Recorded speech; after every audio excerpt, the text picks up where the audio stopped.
Okay, welcome everyone. I'm Randy Speck. I'm chair of ANC 34G and I represent the single visit district that is 34G03. And that's the area basically between Nebraska and Utah and Broad Branch. And this is the regular meeting of the ANC. We meet every second and fourth Monday. And we welcome all of you and glad to have you tonight. Connie, you want to go next? Sure. Hello, everyone. My name is Connie Chang. I am a new commissioner of District 5, which is legation up Connecticut to the Circle, hook around Western, and go down Broad Branch Road, and then come back around. And there's like a little, it's like a little shaped of a dreidel. It goes all the way down to Kanawha and then up from Chevy Chase Parkway and Nevada. It's nice to be here. Chris? I'm 3G07, which is our southernmost district, bounded roughly by military, Reno, Nevada, and Nebraska. Welcome, everybody. Lisa? Good morning. Oh, I was getting ready to say good morning. Good evening, everyone. My name is Lisa Gore, and I'm the commissioner for ANC 34G01. And single member district 01 encompasses Western Avenue between Oregon and Upland, and then a little part of Tennyson, back over towards Beach and up Oregon Avenue to the corner of Western. So thanks everyone for coming tonight. Peter. And I'm Peter Gosselin. I'm also a new commissioner. I represent District 6, which is the Western Avenue border with Maryland to the Chevy Chase Circle, the Circle to Military Road to 41st Street, back over to Western. Welcome. And Michael, just in time. You're muted though. Michael, you're muted. I'm Michael Zeldin. I am 3G04, which goes from Lafayette Elementary School over to Western Avenue, Broad Branch, and Utah. And mostly it's between Morrison and Tennyson. Okay, that gives us 6 commissioners here, which is a quorum. As I mentioned before Michael came on, John Higgins is doing the commission's work at the WMATA hearing this evening, and he will join us later, I hope. And hopefully he'll be able to finish that testimony quickly. And that's, by the way, about the E6 and M4 bus, which is also going to be the subject of our discussion later on this evening about testimony before the council on the oversight hearing for WMATA. For those of you who haven't participated in our meetings recently, we're again doing a virtual meeting as we have since almost a year ago. And we're operating on the Zoom webinar, and that means that the commissioners will have their audio and video. But anyone who wishes to speak and has an opportunity to speak will recognize you. And Lisa, who is going to be I've got to make her a co-host, one second here. Lisa will be able to elevate you to a panelist, and you'll have the audio and video. We're going to try to keep the meeting moving along as swiftly and as efficiently as we can. If you have any questions or comments that you want to make, you can do that in the chat or in the Q&A function. Either one of those will work. And we keep a record of those at the end of the meeting so that we know what comments have been made and what questions have been asked. And we can then, if some of them haven't been answered, we can respond at a later time. Okay, the next item is to adopt our agenda. I've got one modification I'm proposing to the agenda tonight, and I want everyone, particularly the attendees who are here for that part of the meeting to know about this. But I think we're really not ready at this point to talk further about the recommendations for the task force. There were a couple of items that we were waiting on and didn't get until late this afternoon. And I think they are important for us to be able to do a decent job at going through those recommendations. I don't think there's any particular time deadline we're working under. And I think it's going to be better for the commission and for the community if we defer that to a later meeting, and we can discuss now or discuss later when that meeting would be. But I'm going to propose that we take that item off the agenda, and that we only consider the other items, the other substantive items that are on the agenda. Is that acceptable to everyone? Yeah. Okay, with that modification to the agenda, I move that we adopt the agenda. All those in favor, raise your hand. 6-0. Okay, I do apologize to everyone who is here for that particular item. I know it's a very important item for the commission, an important item for the community. And we regret that we're not able to do that tonight, but I apologize for that. But we are going to take that up at an appropriate time, and I hope we can do it in a way that's going to be efficient and helpful for the community, as well as for the commission to move forward on these issues. Okay, I have several announcements. The first is with regard to the FY 2022 budget. The mayor ordinarily sends the budget to the council at the end of March, and then the council holds hearings for each agency on their budget based on what the mayor has proposed. This year, however, because of the pandemic again, and particularly because of the recent activity in the Congress on the recovery or the stimulus bill, they're deferring the presentation of the budget until April 22nd. And the reason primarily that I think is that the stimulus bill has about $2.2 billion in it for the district. And they are waiting to see what happens to make sure that that's actually going to come through. And then that has a pretty dramatic effect, as you can imagine, on the budget. And so the mayor is taking the additional time until April 22nd to submit the budget. And then the council is rescheduling all of their budget hearings. And so we don't have that schedule. It's not been published yet, but it will be out shortly, I'm told. And obviously, this is a very important issue for our community and for the commission. We have in the past testified at these budget hearings as well as at the oversight hearings. And so we'll look forward to seeing the mayor's budget and hearing from the mayor and the council how they intend to proceed with the budget. We have also been trying for some time to get either a deputy mayor or a department head to come and talk to the commission about the budget process and about some of the mayor's budget priorities. We still haven't been able to arrange that.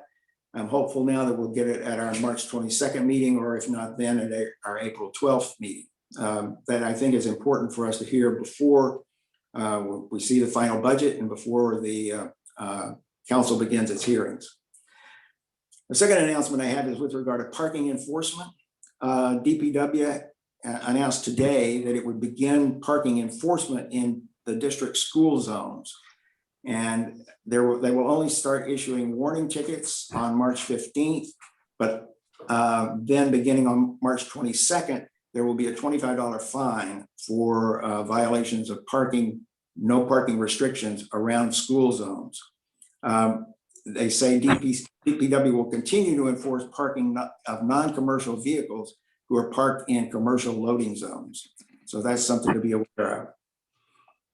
The next announcement is with regard to the Carnegie Neighborhood Lectures. I've made these announcements over the years.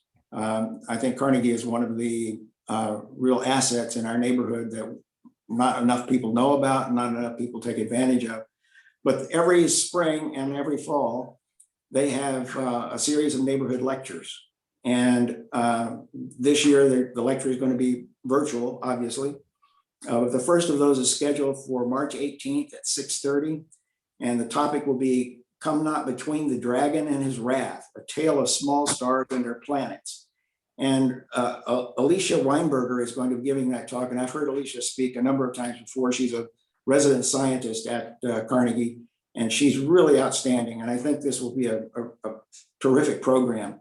When they have these in person, their auditorium, which probably seats 300 people, is always packed, standing room only. So these are really outstanding lectures. They're geared for the layperson, and I highly recommend them. The next lecture will be April 29th, and then they will have a talk from Dr. Graham Pearson, and he's going to be talking about exploring for diamonds and what they tell us about how the earth works. So both of those are really worthwhile, I think. And we need to support our local institutions like Carnegie. Finally, an announcement about the Chevy Chase Fountain and the Little Forest Park. On February 23rd, Congresswoman Norton and Congressman Raskin reintroduced their bill in the House to remove the name of Francis G. Newlands from the Chevy Chase Fountain. This is something that the commission has urged in its July 27th, 2020 resolution. And we've been working with Congresswoman Norton and her staff on the language for that bill. So we're very happy that it's now been introduced. It's going to be a process it'll have to go through before it gets passed, but hopefully with a Democratic controlled Congress, we'll be able to get it passed. On a related topic, Apple Maps had mistakenly listed the Little Forest Park on the north side of Military Road between 28th Street and 30th Street as a Francis G. Newlands Park. And it had irritated me for some time that they had that identification on the map. So I asked the National Park Service about this, and they told me that the official name of the park is Little Forest, but that it was previously known as the Francis G. Newlands Park. So I called this to Apple Maps' attention, and they have now changed the name on the map to Little Forest. So we're making little by little some progress. Okay, I have first, any other commissioner announcements? Lisa. Yep, just want to announce again, and this will be the last time because the volunteer period for the Standing Committee on Racial and Social Equity ends on March 21st. And yeah, March 21st. And I believe that is one day short of our next meeting. So we're still accepting volunteers. We haven't set a meeting where we're going to do kind of a meet and greet and just to let the volunteers that have volunteered so far get a better understanding of what the standing committee will do. So that'll come out shortly. But if anyone is interested, please email myself or Commissioner Speck. Thanks. Okay, other commissioner announcements? Okay, I have Emir, or none of the Mokers could attend tonight. And so Emir sent me some announcements were related to vaccination. And these are important. And so I'm going to just go through the ones that he gave me. First, he said that DC has now given at least one dose of the vaccine to 11.2% of the residents, and 5.4% of the residents have been fully vaccinated. And this week, they are rolling out their much delayed wait list system. And it's going to be run by Microsoft. Hopefully it will be without some of the glitches that we've had in the past. And on Wednesday, eligible individuals will be able to pre-register their information on vaccinate.dc.gov or through the hotline. And the telephone number for that is 855-363-0333. And this week, they will have almost 15,000 doses allocated for these appointments, and they're going to break them down into several categories. 20% will go to DC residents in the priority zip codes who are 65 or older. 20% will go to residents in any zip code who are 65 and older. 20% will go to residents in priority zip codes who are 18 to 64 with qualifying medical conditions. 20% will go to residents in any zip code who are 18 to 64 with a qualifying medical condition. 10% will go to DC residents in priority zip codes who are members of an eligible workforce who are 18 and older. And 10% will go to members of an eligible workforce who are 18 years and older, regardless of their home address. The order in which one registers will not affect which order one receives an appointment. The allocation process for appointments will be randomized. When one is invited, they will be notified by email, a call, or text. And upon receiving an invitation for an appointment, you have to book it within 48 hours. For this week, invitations are going to be sent out on Friday, the 12th, and again on Monday, the 15th. But going forward, there'll be the invitations will be sent out at 10 a.m. on Thursdays, on Sundays, and if there's still some appointments to be filled, on Tuesday at 10 a.m. And finally, DC residents 65 and over who are veterans may also be able to book appointments through the VA.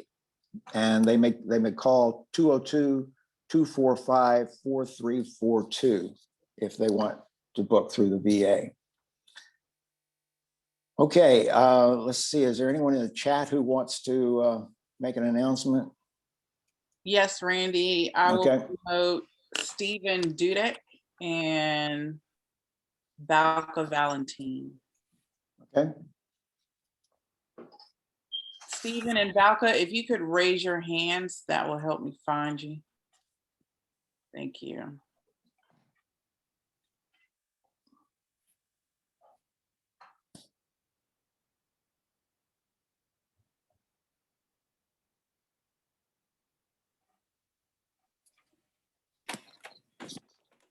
Hello, can you guys hear me? Yes, thank you. Great, thank you. Thank you for having us. My name is Stephen Dudak. I am the Water Service Division Manager from the Office of People's Counsel, and I have my teammate here, Valka Valentine, as well. We just want to make a couple of quick announcements. We also know DC Water is on the agenda as well tonight. So if you guys have any water complaints, high bills, looking for resources to pay your utility bills, Office of the People's Counsel is the agency to go to. We are your utility advocate.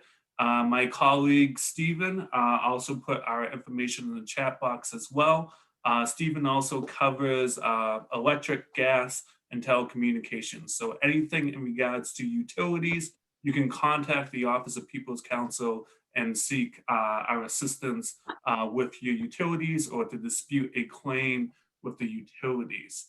For Water Service Division, I do want you to be aware of that we are planning to host an event in April to talk about different types of utility assistance, as well as to talk about flood preparation.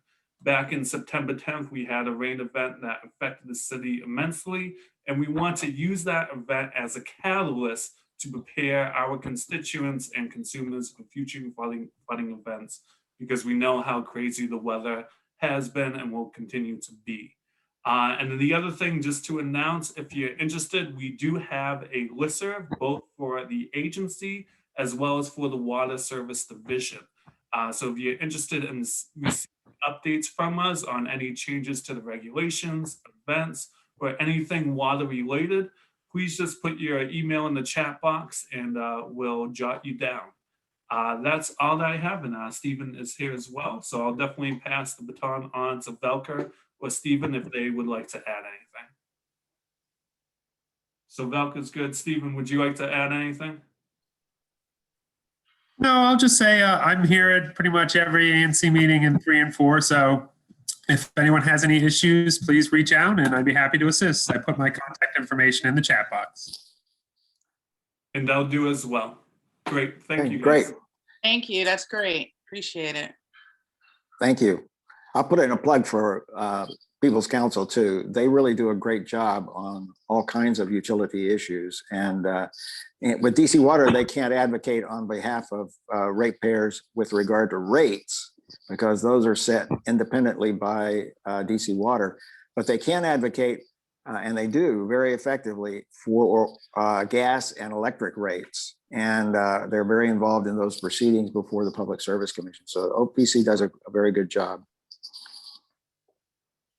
Okay. Anyone else who has an announcement? Okay, well, we'll go directly then to the discussion with DC Water. Lisa, you want to lead that discussion? Yes, so I'm really happy that we could get DC Water to be with us tonight. I had a couple of constituents that had recently submitted information to the ANC regarding their water bill it being very high. And one of them, in one case, was very high. And then shortly thereafter, I had another constituent that approached me about issues with their water bill that had been ongoing. So I'm not sure if they are the same issues, but both of them really concerned me enough to reach out to DC Water and also Randy to see if we can make time to put them on the agenda to have the community get an understanding of what's going on with the water bills, how the rates are set, and just a bunch of different issues that were coming up, in particular my single member district.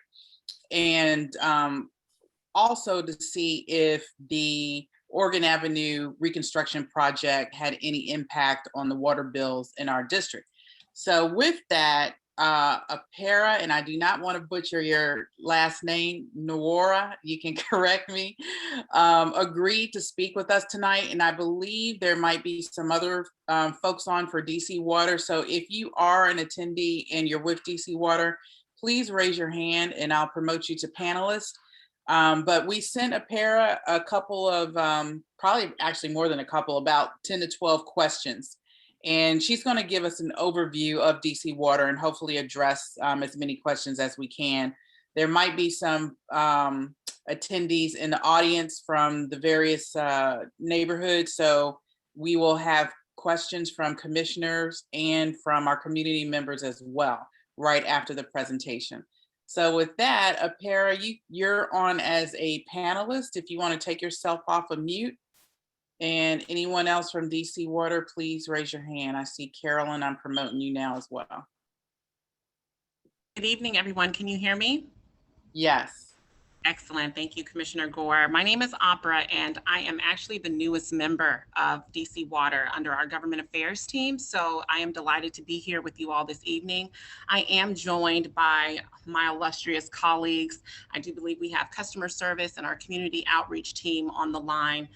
So if there is something that I'm unable to answer or that they are unable to answer, we will definitely get you the answers that you do need. So again, I appreciate the opportunity to come before you all this evening. And Commissioner Gore, thank you for giving us kind of the pre-questions. You're right.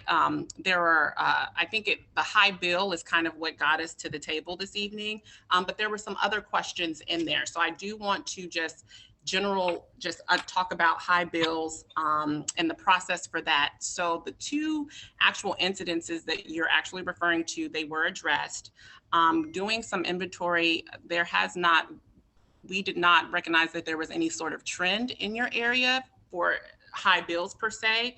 So I think that is answering your Oregon Avenue project. First, no project should actually change your bills, right? So your water bill is just based upon consumption. So construction would not be a reason for a bill to either increase or decrease. So I just want that to be known. Now, if there are some specific project questions on that specific project, please do ask and we will get those answers, but none of that should affect billing. So in fact, if there is a high bill concern, and I do want to be very transparent in this answer because this is something that I actually had to walk through as a new member of DC Water. I think that our website provides a lot of information for customers when you all have questions on your bill, specifically high bills, because it will walk you through on how to read your bill, what an estimated bill looks like, why is it being estimated, there's an appeals process, there is what that appeals process mean if you don't agree with the appeals process. So we have a host of FAQs to walk customers through that. If there are some specific questions, we also have a customer service line Monday through Friday that's operationalized, and I will put that information in the chat. And I will also leave my information. So for any escalated issues, you all can reach out and contact or one-offs, and I will make sure that they get placed to the right department. So I just wanted to put that out there as well. And I do see something coming in on the chat in regards to the ERU, and I will get to that as well. Another question that you all had, the bulk of questions had to do with like our lead replacement program. And so I do just want to just underscore something here and now, that we are still on track to replace all lead service replacements in the District of Columbia within the next 10 years. I think there has been some confusion on how that will get done, if we're still on track. Have we dismantled the lead replacement program? And I do just want to underscore the commitment of our general manager, Mr. Gaddis, as well as our executive team, that we understand lead replacement being a significant issue for the water utility, and we are committed to making sure that we have a robust plan in the District of Columbia that addresses that. Now, we are also making sure that we are doing that in an equitable fashion. And I also cannot underscore that it costs, right? So it's not that there is a significant cost that goes with this pipe replacement. And we are still in the process of identifying that funding, as well as partners, right, of DC government, federal government, to make sure that when we go through this replacement within the next 10 years, that we are doing it in an equitable fashion, and that it's aligned with DC's goals as well. So I just want to put that out there. Again, we have a website that kind of walks you through the lead replacement program, and updates as we are going through that program. But I also will be sending you all, and I don't know if I have to do this through you, Commissioner Gore, but we do have a 2-pager that I would like to share with folks that has been updated, that talks about our plan, our commitment through this equity lens, and what that looks like. And so I want to make sure that you and the neighborhood has that. And then after you review that information, that you can come back to us with any questions. In regards to, I'm trying to see in the chat the ERU, because I know that you all had several questions in regards to that. And so it looks like it's, if the ERU rates do vary, and they are on all customer bills, I believe. The ERU rates are changing from 2020 to 2021. So if we could just backstep just a bit. So I do believe, and I will allow my colleagues to chime in if I am misquoting or misdirecting any of this, but the implementation of the Green Rivers Act is actually what kind of evolved this ERU assessment on water bills. So basically, and there's 2 different variances, right? So you have your residential and your non-residential, and how those are calculated. And I will also say that on our website, there is an extensive kind of calculator that walks you through. There's definitions that talk about this ERU for residential and non-residential properties. And it will take you through the calculation and what that means. It will also take you through, if there's a dispute or you have questions about the calculation, what that process is as well. And so I want to make sure that you all know that you can get that information by visiting our website, specifically under impervious.area@dcwater.com. Again, I will send all of that information to you as well. I don't know exactly what if the question is, why is the rate changing? I believe that is the question. Am I interpreting that correctly? Might be. I can. What is the rate changing to? Because so it's that fee is going up for the 2021 year. Is it increasing? So the rate is actually based upon your own a customer specific square footage, right? So I guess that's why I'm trying to understand the question. So not everyone's ERU rate is going to be the same, is my understanding. And I could be absolutely wrong on that, but I don't believe everyone has the same charge. Lisa, can I jump in here for a second? Opera, I hate to do this, but I have been involved in this for a long time through the strategic alliance that DC Water has that works directly with the general manager. But the ERU is just the equivalent residential unit. And that's supposed to be, the median is supposed to be 1. And if you have more impervious area on your property, in other words, areas that are not absorbing water, storm water, and therefore that water runs off into the streams and rivers and ultimately gets into the system for processing. The average for everybody is 1. But if you have more impervious area, so that theoretically at least more stormwater is running off of your property, that means you may have more than 1 ERU assigned to your house. It may be 1.5 or 2. And that's dependent on what your impervious area is. Now the ERU rate is what changes from year to year. And it is true that from 2021 to 2022, I think it's actually going to be going down a little bit. But over the longer period, through 2029, for instance, or 2030, this is going to continue to increase. And it's going to increase by about 46% from today to 2029. That rate is going to increase. So that even if you don't do anything different about your property, so it's got the same amount of impervious area, the amount you're going to be paying for that impervious area is going to increase over time. Now, if there are things you can do to reduce the amount of impervious area that you have on your property, and if you do that, you can reduce that 1 to something less than that maybe. Or if you've got it at 2, maybe they've calculated that it is 2, and you do something to put in pervious pavers, for instance, on your driveway, then that can reduce it down to 1.7 or 1.5. So that's the way that you can actually control that to some extent. But this is a process that's been worked out with DC Water over a period of time. And actually there've been some changes made just in the last couple of years to make it more equitable, because it was that there was not any connection between the amount of usage for sewage, for instance, that you had that would have some bearing on the amount for stormwater runoff as well. There wasn't any bearing between that and the charges. Now, for multifamily homes, for instance, they are getting some greater charges, and they're having to pay more of that, an equitable share of the impervious charges. So it is better now than it was a couple of years ago. I'm sorry, Operator, to jump in like that, but.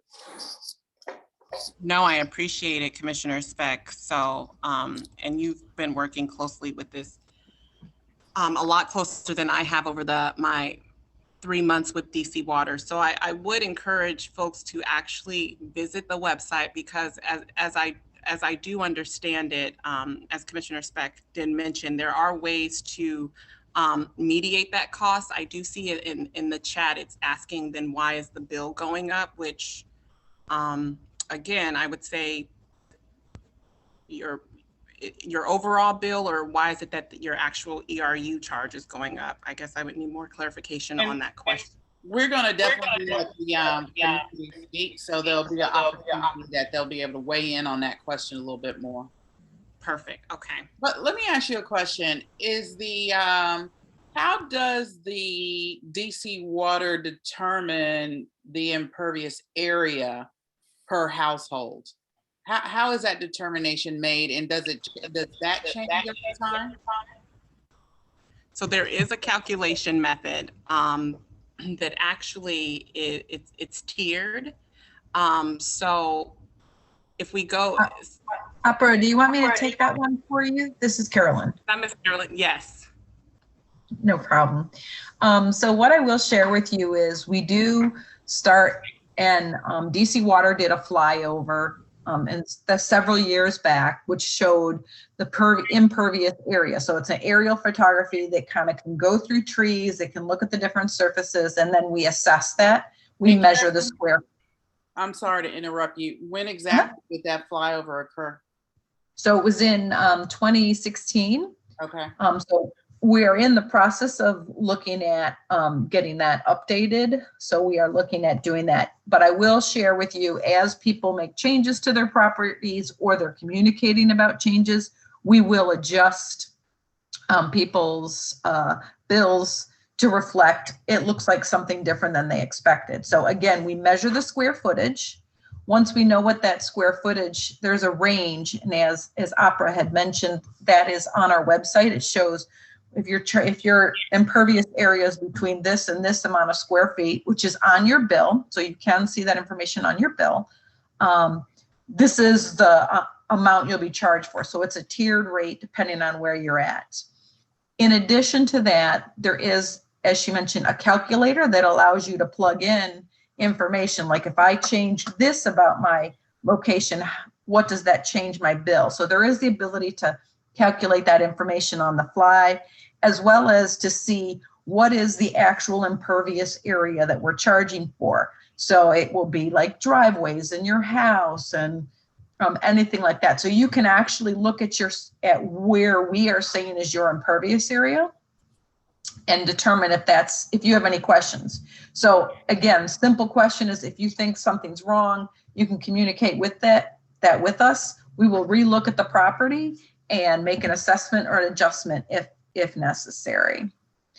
And I think the other thing that we talked about is relation to discounts. The other thing that DC Water did do in last year was we have a green infrastructure discount.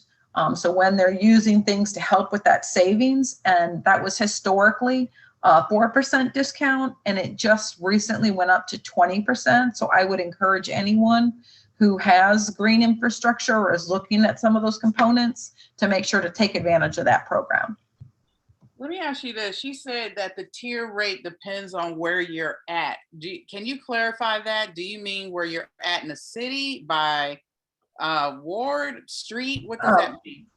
No, not in the city. It's where you are at in square footage. So we have a range of square feet. And so this is where, because it's a range and then we charge one fixed rate,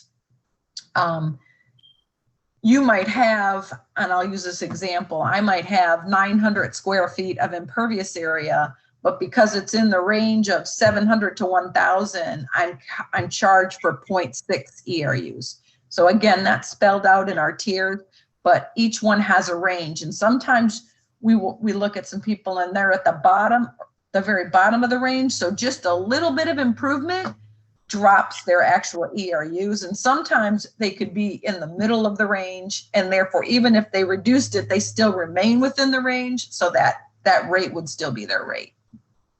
Okay. I want to ask you something about the rate and then also green infrastructure. So Commissioner Speck explained that. So can one of you guys confirm, is the rate for 2020, 2021 in fact going down? Yes, I can confirm that. It was, so in last year, it was $20 and some cents. In 2021, that rate is $19.52 in ERU. And in 2022, that'll be $18.40. And again, as Mr. Specs had indicated, that was due to really saying we want to look at what's the nature of how they're contributing to that. And they looked at the overflow that was coming and what was making use of the Clean Rivers Tunnel. And they saw that sewage amount. So they said, let's make it more controllable for the people who aren't contributing as much to that flow.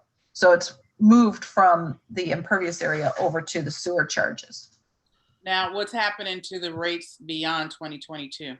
Do you have that information, what the rate is going to be? Yeah, no, they have not. We have not done 20 rates in 2022 and beyond. So I can't anticipate what that would be, but I will tell you is there is public hearings when that is. And I will say to Mr. Speck's comments is, yes, we do anticipate that this rate is going to be going up over time. Okay.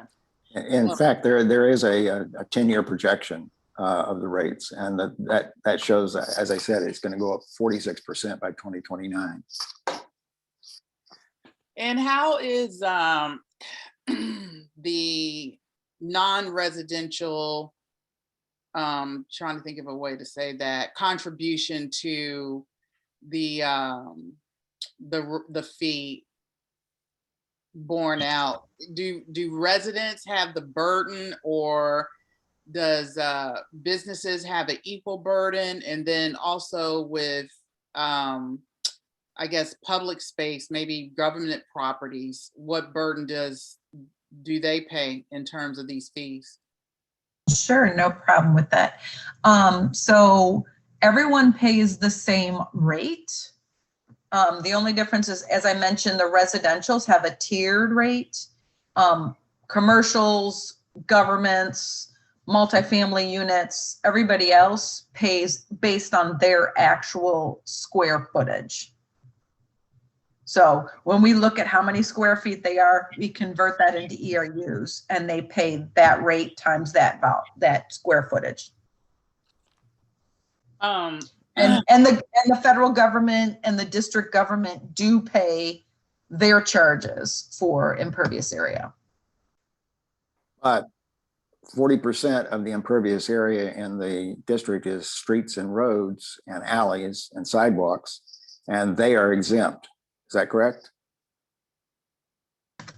That is correct. But any properties, like any buildings that they own, but if it's a public thoroughfare, that is exempt. But any buildings or properties are charged for that fee. Well, so we got a problem with that because if they own 40% of it, but yet they're exempt for paying it, how is that equitable? How is that an equitable burden to the residents out there?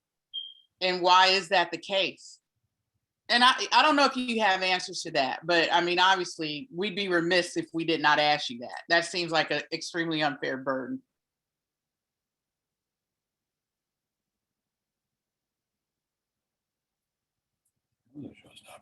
Understood. And so that is something that we can internally go back and look at and discuss, because as I mentioned, I'm still getting my understanding on this as well. And so there may be some additional stakeholder and advocacy things and initiatives we can look at to see what a more equitable, right, since we're looking through this lens of equity, would look like in considering that over the next few years. Yeah, I mean, in the case of my constituent, my single member district, and just, I'm sure other constituents across the city as well, those fees add up. And, they prepared an extremely well, thought out email, but one of the things that struck me was the cost to them over a period of time is extremely high. I mean, we kind of look at rate increases incrementally, but when you look at that cost and how much it adds up over a period of time, that's very burdensome. And, if the numbers bear out that 40% of our surfaces are streets and roads and alley, it just seems fair that the government pay a lot more their share than what they're doing now. I mean, just by having to have a program where you offer residents relief kind of is an indicator that maybe there's, that program is a little bit more than some people or most people can afford. Over the cost of time, these fees really, really add up, and the burden is on the, residents of the city to pay that. Yeah, I would have to do some thinking and get some more clarity and understanding by the team here at DC Water, because I don't want to speak out of turn, but yeah, I would have to think about that. In my mind, I'm thinking, well, everyone uses roads, right? So roadways, alleyways. I understand that they're public spaces, but we all have a benefit from those things. And so what is a more equitable way to ensure that we're all, government and private and the like, and resident and non-residential, that cost is being spread fairly across the spectrum of customers. And I think that's the operative word, cost is being spread. If they're exempt from that cost, they're not even incurring it. Right. Okay. one question I want to ask too in relation to that is that kind of in my mind brings up the issue of just oversight and who is the oversight authority for DC Water, because you guys are an independent agency, right? So I don't know if that's DCIG, the DC Auditor's Office, but I'm kind of curious who has oversight for the agency and if there's been internal audits, external audits on DC Water that have looked at this issue and have issued recommendations.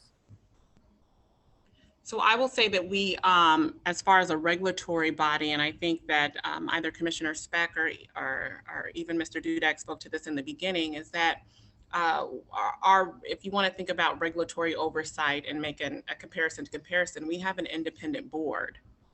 So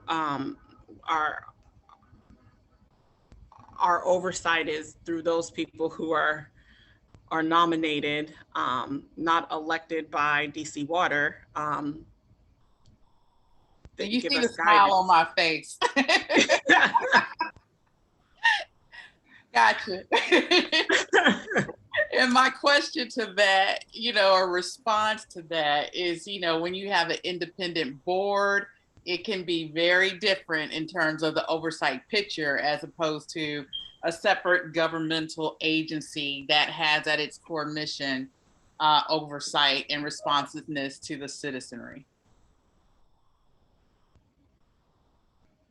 That's just a comment. No, I could see that.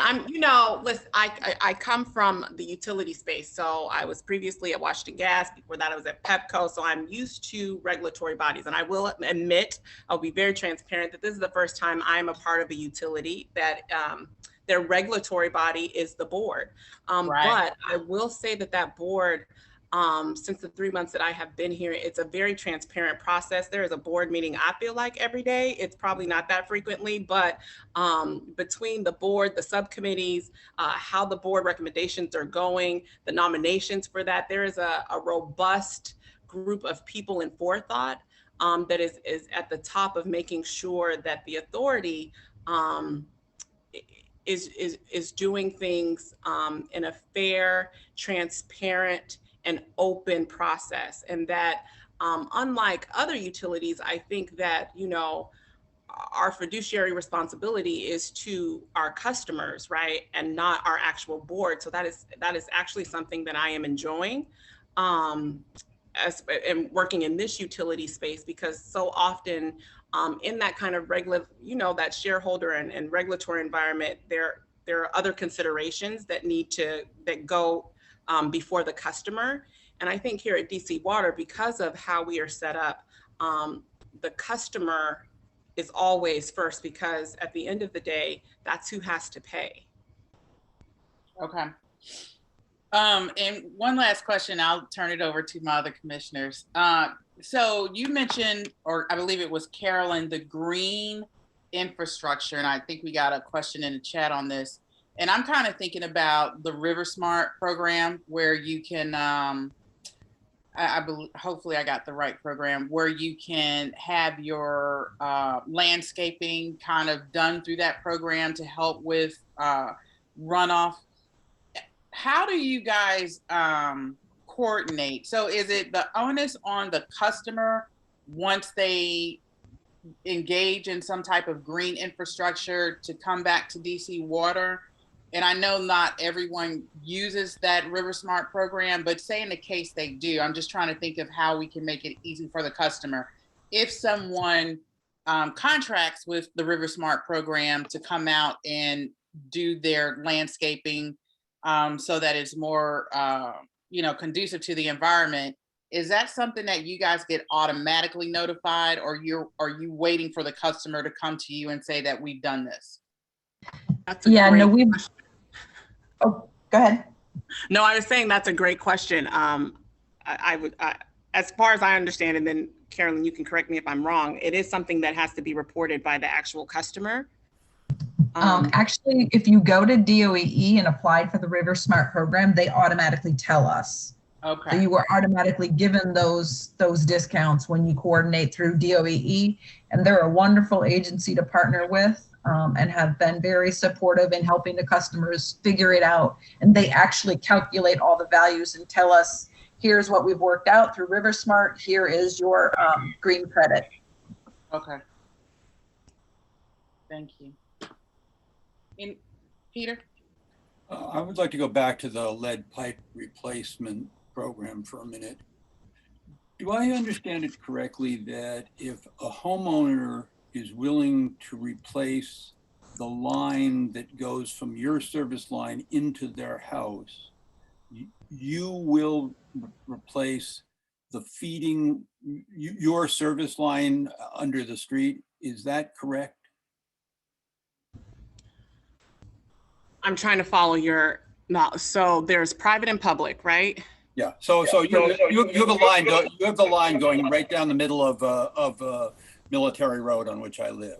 At some point, that water has to get into my house. So there is a line that runs from your large pipe to my faucet. And part of that is on public land, and part of that is on my property and in my house. I understand that the homeowner is responsible for the part on their property and in their house. Is it true that if I agree to replace my portion of that pipe, you replace the portion that goes from the property line to your service line? And do you also at that time replace a portion of the main in front of the, that's serving all the houses in the area, if that also is lead?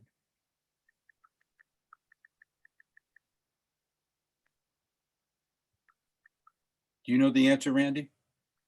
Sorry, I was on mute. So I think the easiest way for me to answer your question is to actually spell out.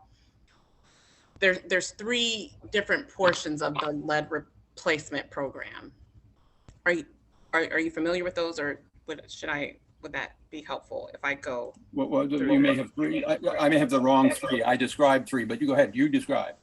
Right. Okay. So there's the and they have all of these different acronyms. So I'm going to try my best to remember. But there is the CIPPER, I believe, or CIPERR, which basically is our capital improvement, right, and emergency replacement program. So these are DC Water's initiated lead service line replacements during planned capital work, improvement work.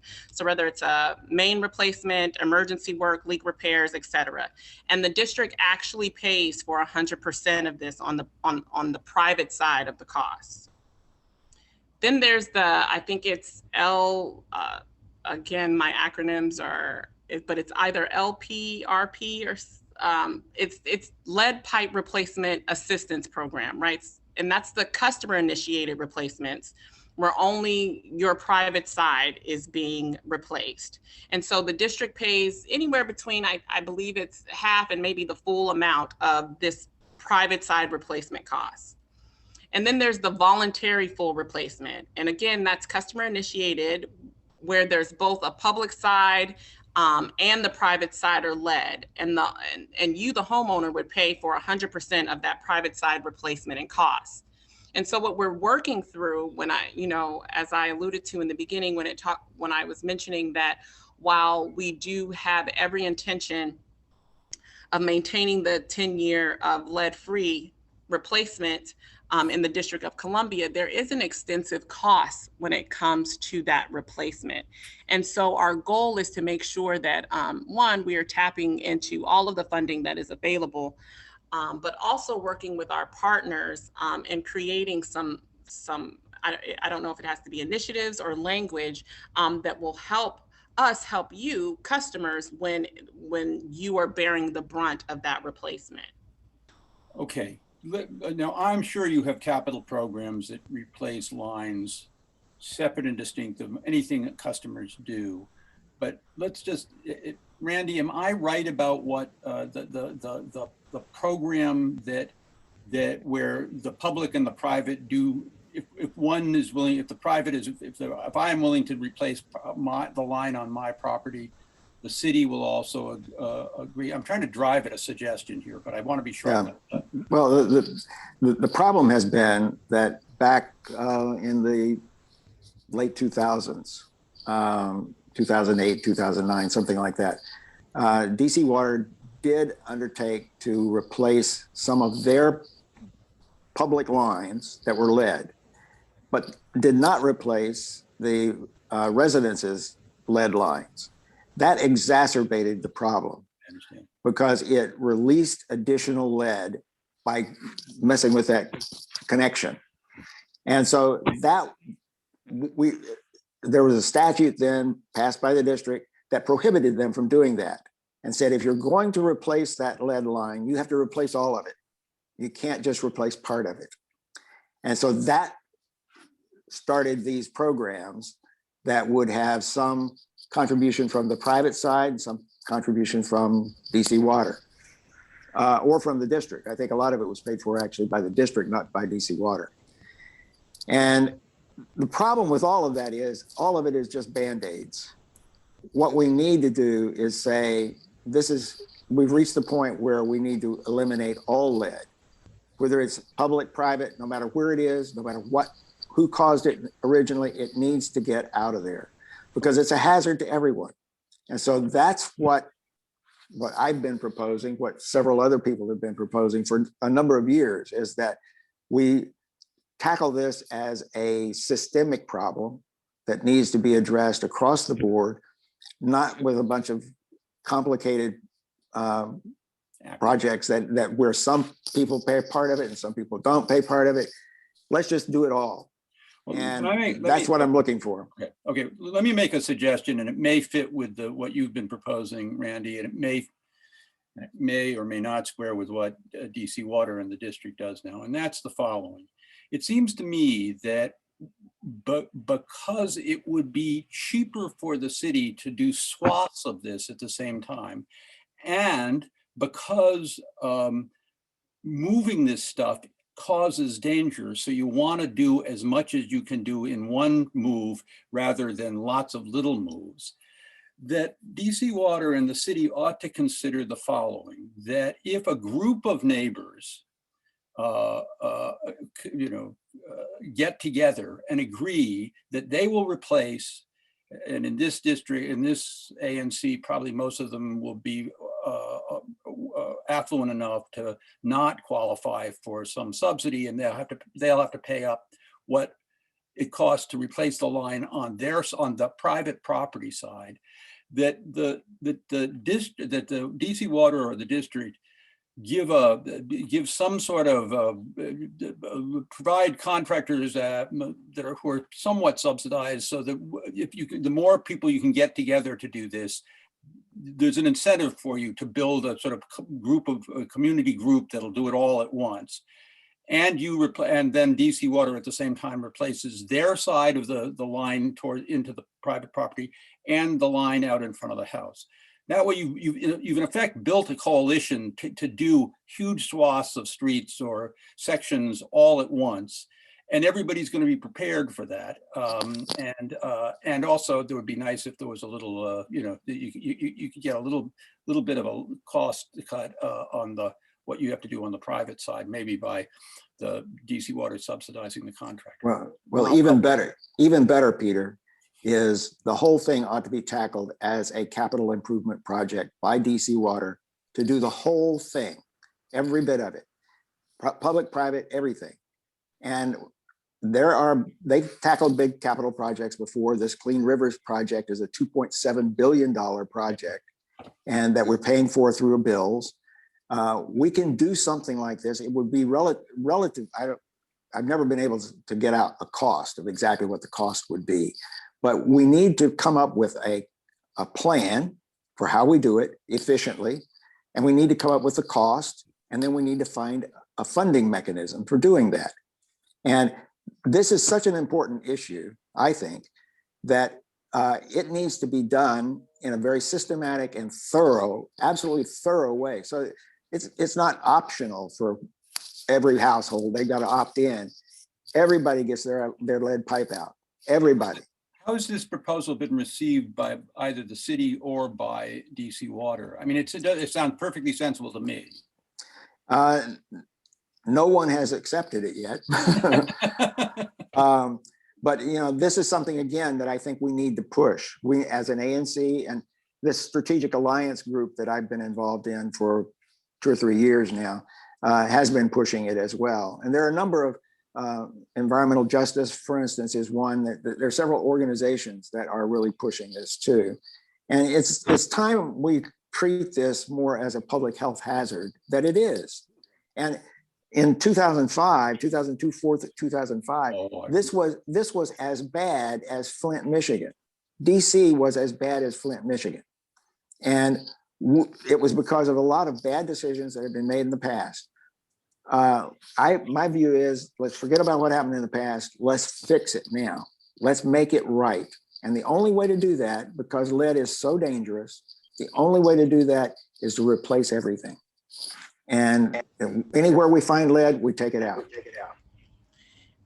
And I would have to agree with you, Mr. Speck. I think that but I will also have to say I believe that there have been tremendous strides, specifically from DC Water, and how this initiative is being handled, because it is a public health and equity issue, right?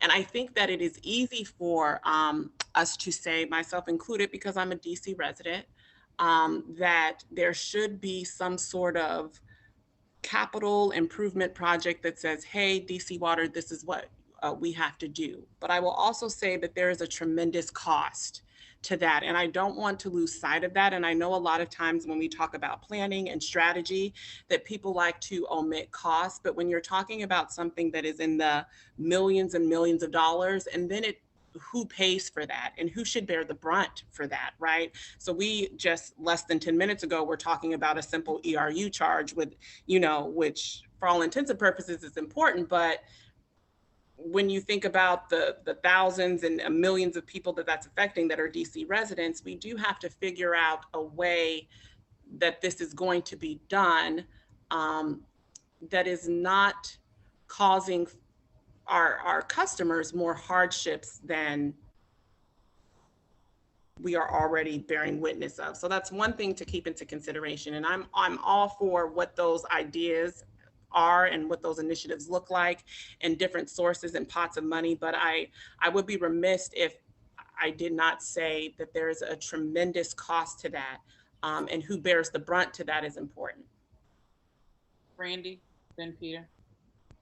Yeah, and that brings us back to the question that I had earlier, and that is, we need, first of all, a plan for how we're going to do this. Second, we need to come up with what those costs are.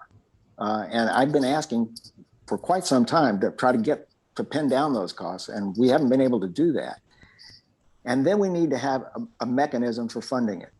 And part of that may be from rates, part of it may be from federal grants. There may be some money out there that I know, as a matter of fact, there is money out there to help cities in replacing lead pipe. And so we need to tap into those kinds of things. But first of all, we've got to have a plan, and a plan that has an end date and a plan that removes all the lead. Those are the two essential components. And I think we can't really proceed to adopt all of this until we've got the plan and the cost and some suggestions on what the funding mechanisms are. And that needs to happen right away.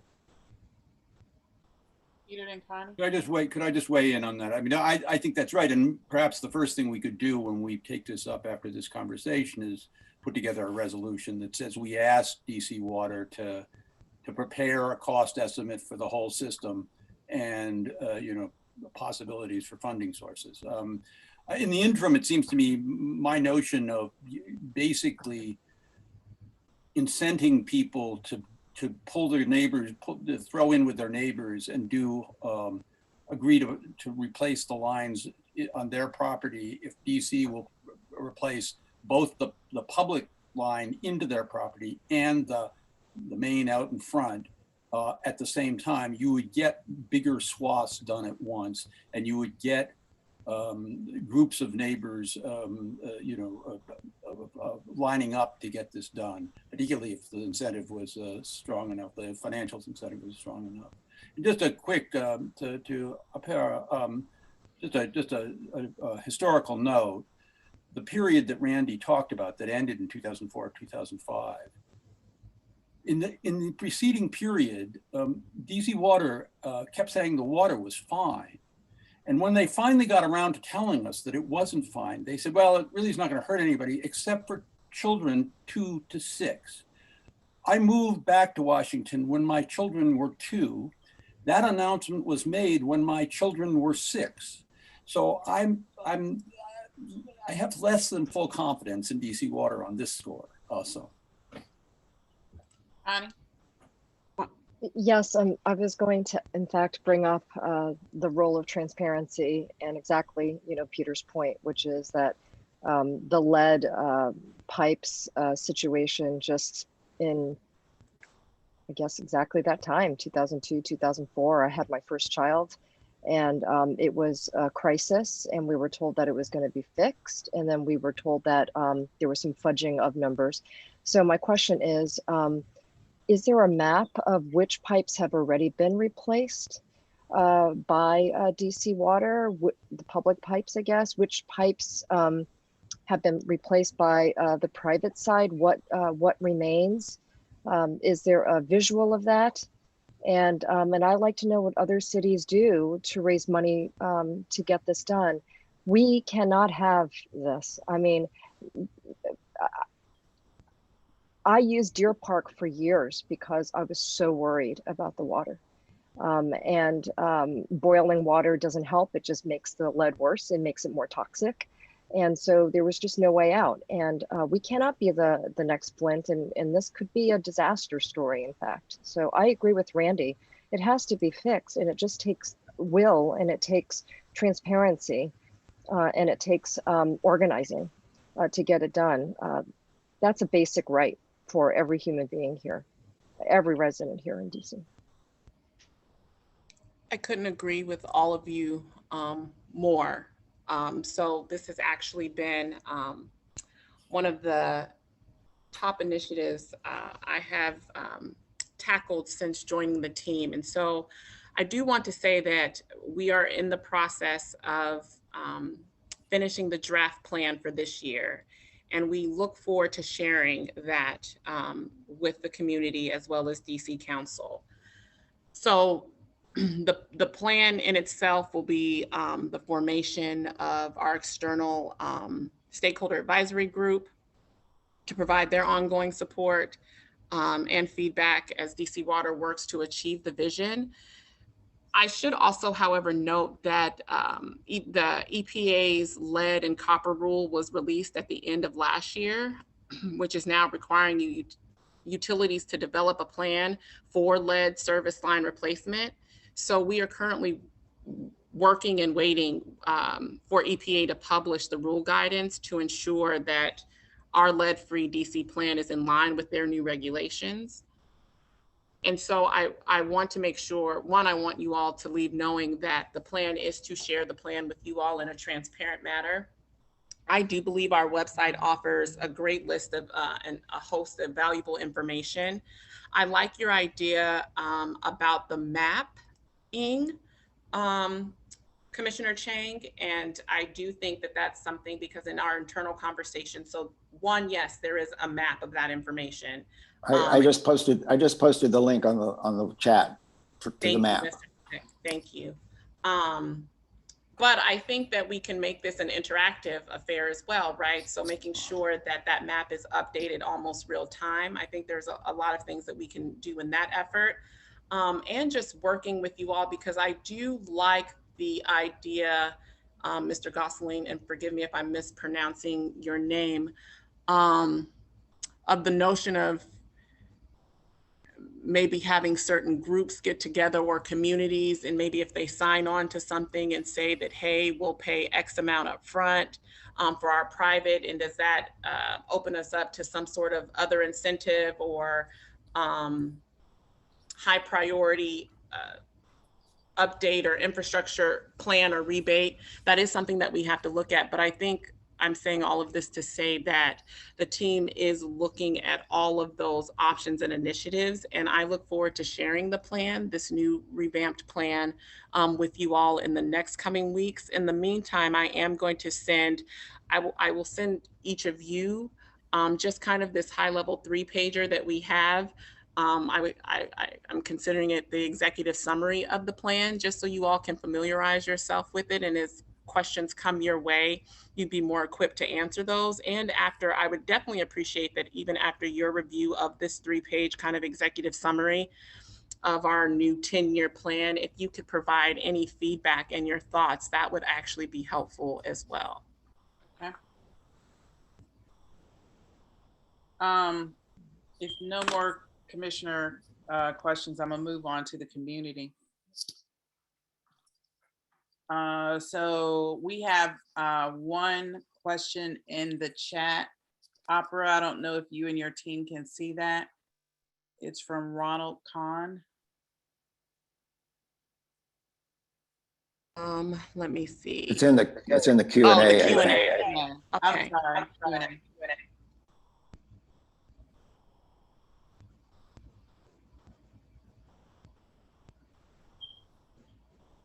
It might just be a comment.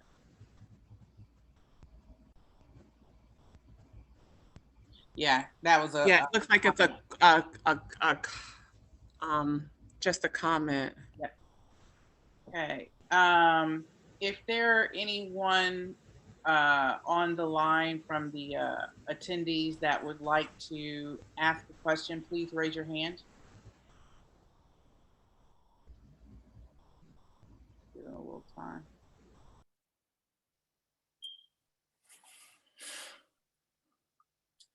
There are definitely some, while we're waiting. Kathleen Burke. Through the chat.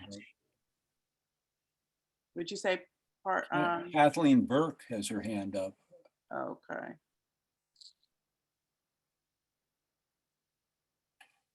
Oh, thank you. Yeah. I see the comment about identifying a household plumbing, but the link, okay, so we need to update. And Kathleen, okay. If promoted, you can speak now. You're on mute. Hi, Lisa, this is Kathleen Burke. Hey. We can hear you. Go ahead. Okay, thank you. Yeah, we have a couple of questions here. One of my questions I had placed in the chat section. It has to do with the billing cycle for DC Water. There's little predictability to it. Sometimes it's a 3-week cycle, sometimes it's a 2 or 3 month cycle. And I'm wondering if the representatives could address that, and what are the impediments, if there are any, to a standard billing cycle? Thank you for your question, Ms. Burke. So the standard billing cycle, I believe, should be anywhere between 26 and maybe 34 days long. So almost 100% of our bills go out on schedule. I think there's maybe like less than 3%. There's a need to review a bill and to ensure that it's accurate. So I'm not quite sure if you're having an ongoing issue. Are you receiving billing cycles that are either less than the 26 or longer than the 34 days? Both. Okay, so we might have to, you may have to give me your information specifically so I can take that back to our customer care team and look into that, because your billing cycle should definitely not be any less than 26, but no longer than the 34. Yeah, we have someone that we're trying to work with at DC Water on this. I'd like, my husband is here with me, Ed Myers. He has a question too that's related. Well, I just have a very brief comment. And I was on the DC Public Service Commission for 12 years. And this agency seems to me to be a very good candidate for regulation.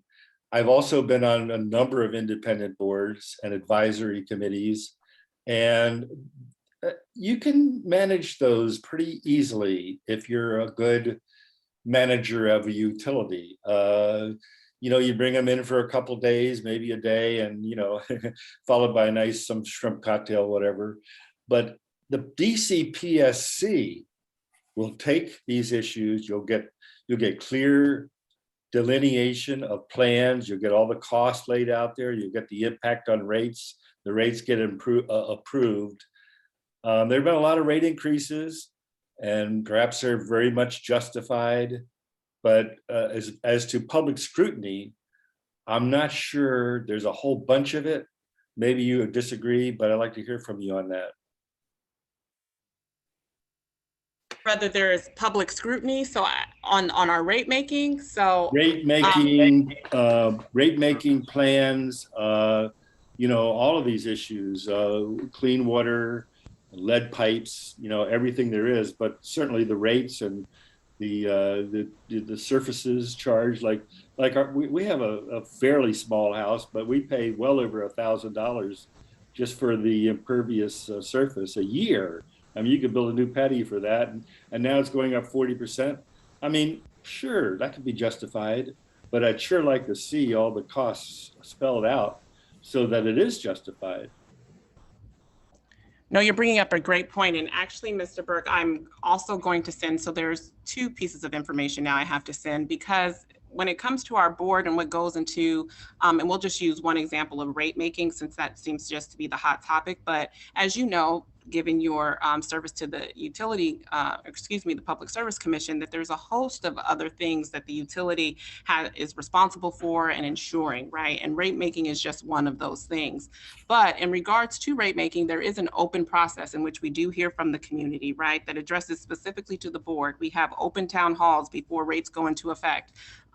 Like I said, all of our board meetings are open to the public, so that I believe that DC Water is making efforts to make this process more transparent. And so I'm going to send you all, as well as the commissioners, and I don't know if you all operate on a listserv, but we have put together I'm calling it a resource guide that kind of answers all of those questions as to the board's 10-year outlook, and what do you as a stakeholder and as a resident, what say do you have, and who is listening to that say, and how is that say, how is your voice being taken into consideration when it comes to things such as rate making or the ERU charge. I don't want people to feel, and I know that this is often, and it happens too often in government, that it feels like a closed process. And I'm saying that in full transparency and honesty, that it is not the intent for our customers, for the residents, for the District of Columbia to feel closed to the process. The truth about it is we are a utility that provides a vital source for life. And so with that, everything that we do, every initiative, every decision that we are making should be taken with that in mind, that we are making life decisions, right? Because we are providing a life resource. And so I don't want people feeling closed out of that process and that you don't have a voice. So specifically, if there's anything that we can do better or work to address, please do let me know. But I also want to leave you all with some information, and I will make sure that your commissioners have that, so you all are getting that information disseminated on how you can make your voices heard and the opportunities that we are able to hear from you. Well, just a very quick final point, and I'll be quiet after this. But the PSC is a adjudicatory body. That means they have all the other parties, the Office of People's Counsel and apartment and office building, whoever wants to pitch in, and the hearings are very well attended. In fact, we have a series of community hearings, or I'm not on it anymore, but we've had it. We always have the Public Service Commission always has a series of community meetings, which are well attended, well publicized, covered by the Washington Post. I think it would be a hard thing to do, and the staff is full time on this, regulating the utilities, which are also vital life forces. So that's about it. I mean, you'd have to go a long way to get to a full adjudicatory process like the PSC provides.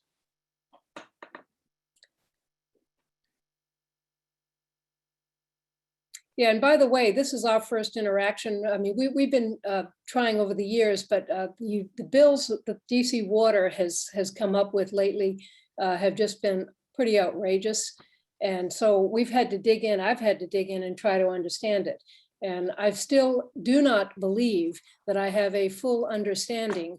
You may claim you are transparent. I have looked at your website, but I do not have a full understanding about how you are setting some of these bills. We've lived in the same house for 14 years. We have not made structural changes. Our bills have doubled, or tripled in some It's cases. just beyond us, though. Yeah. It's a citywide, it's a DC-wide situation. I don't know that it is a DC-wide situation. Some of our neighbors are still paying what they paid 5 years ago.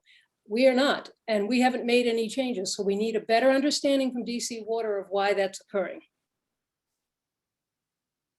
Mrs. Burke, you said that you're actually working with customer service now, right? So there is someone that's looking into your issue, but I want to, so when I go back to the team, just make sure that, is the account under your name?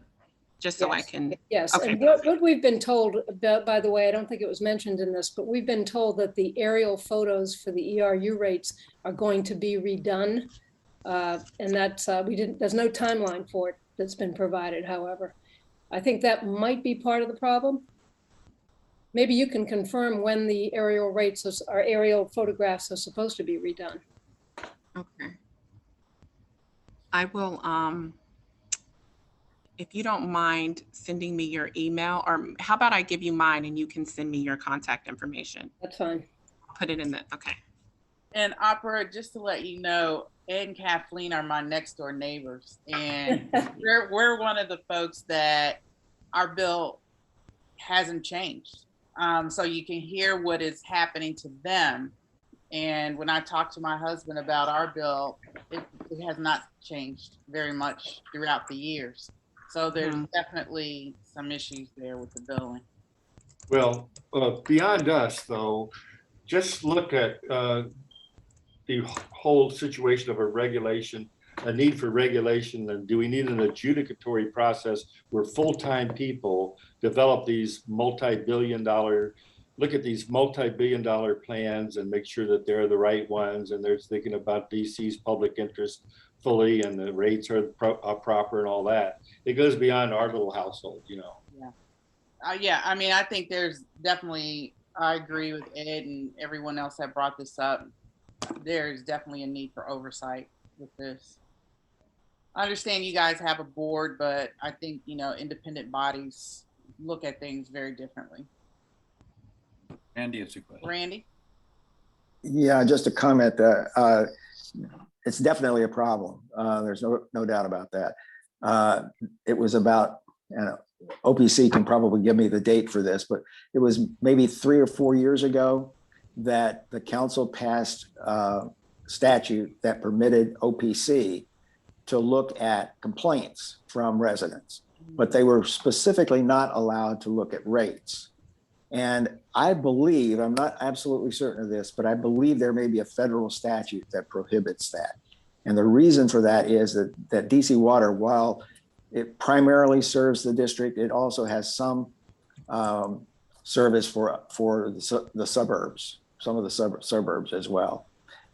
So it's possible that there is a statutory problem with doing that. I know every time I go to the oversight hearings at the council before the Committee on Transportation and the Environment, Mary Chey emphasizes that the council has oversight over the performance of DC Water, but they do not have oversight over the rates, and they cannot affect the rates.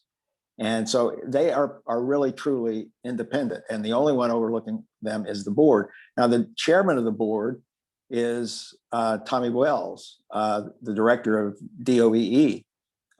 So the mayor has an ability to appoint the chair of the board to have some oversight in that sense from a political standpoint, but they still are largely independent.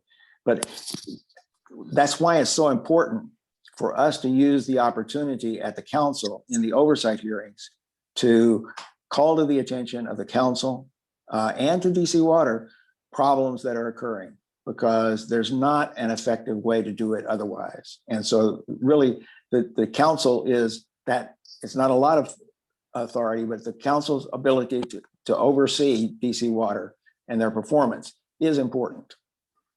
Yeah, this is, Connie and then Stephen. I have a question about this ERU rate, which is, where do the proceeds go? Because if the rate is all about not having enough pervious surfaces in their stormwater runoff, is the idea that that funding is being used to, it is, Randy is nodding his head. Okay. All of that goes to pay for the Clean Rivers program, which is building That's these the tunnels, the tunnels underneath Got the Anacostia River. There's one now that's going under New York Avenue. There'll be another one under the Potomac River. $2.7 billion for those projects. Okay. And that's what it's called the CRY Act, the Clean Rivers Impervious Area Charge. That charge goes to pay for that project, both the capital expenditures and then the paying off the bonds. They have a bond that is for 99 years. And so we're going to be paying for this for a very, very long time through our rates.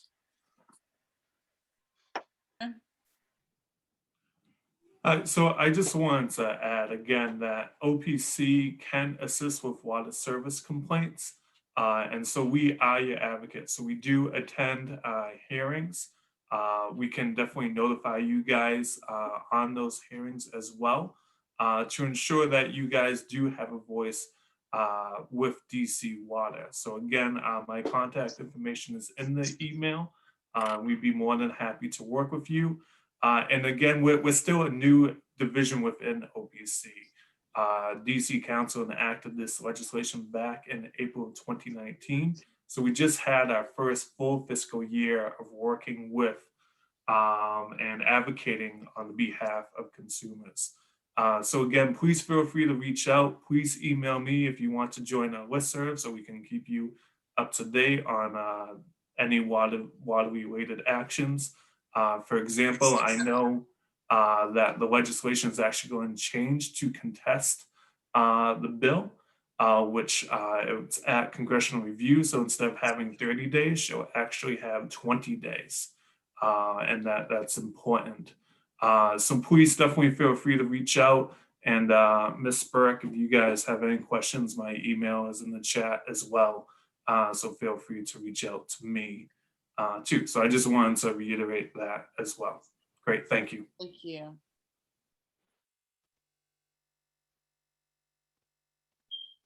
Do we end this segment? Just, can I just make a little factual correction? Not a correct. What happened?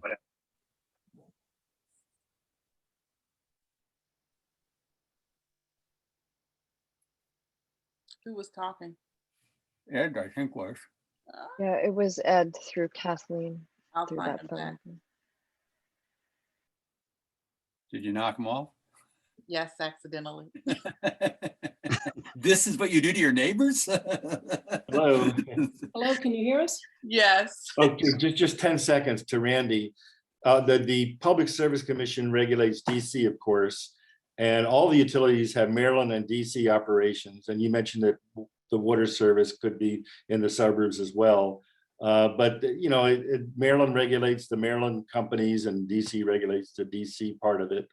And that's the way it goes. It's just that I fear that this was set up by the federal government and that that's the reason why DC can't change it. And we can't, that's in the back of my mind someplace that we just don't have the authority to do that. Well, if we did, we would. I don't know either, but that's something that needs to be explored. But I know law. There is some reason. Law. You know, I think it's a federal law though, and so I'm not sure it's anything that DC can do. That's a new one. Okay. Okay, are we done with this segment then, Lisa? Okay, For well, now. thank all of the DC Water people. We thank you, Opera, for your help in this, and we're looking forward to continuing to work with you on this. And for all the community members who participated, we appreciate your contributions as well. These are all very important issues, I know. Okay, the next item on the agenda is to talk about the testimony on the performance oversight hearings. But before we do that, I want to let John introduce himself and maybe give us a little report on what happened with the WMATA hearing. John, You're muted, John.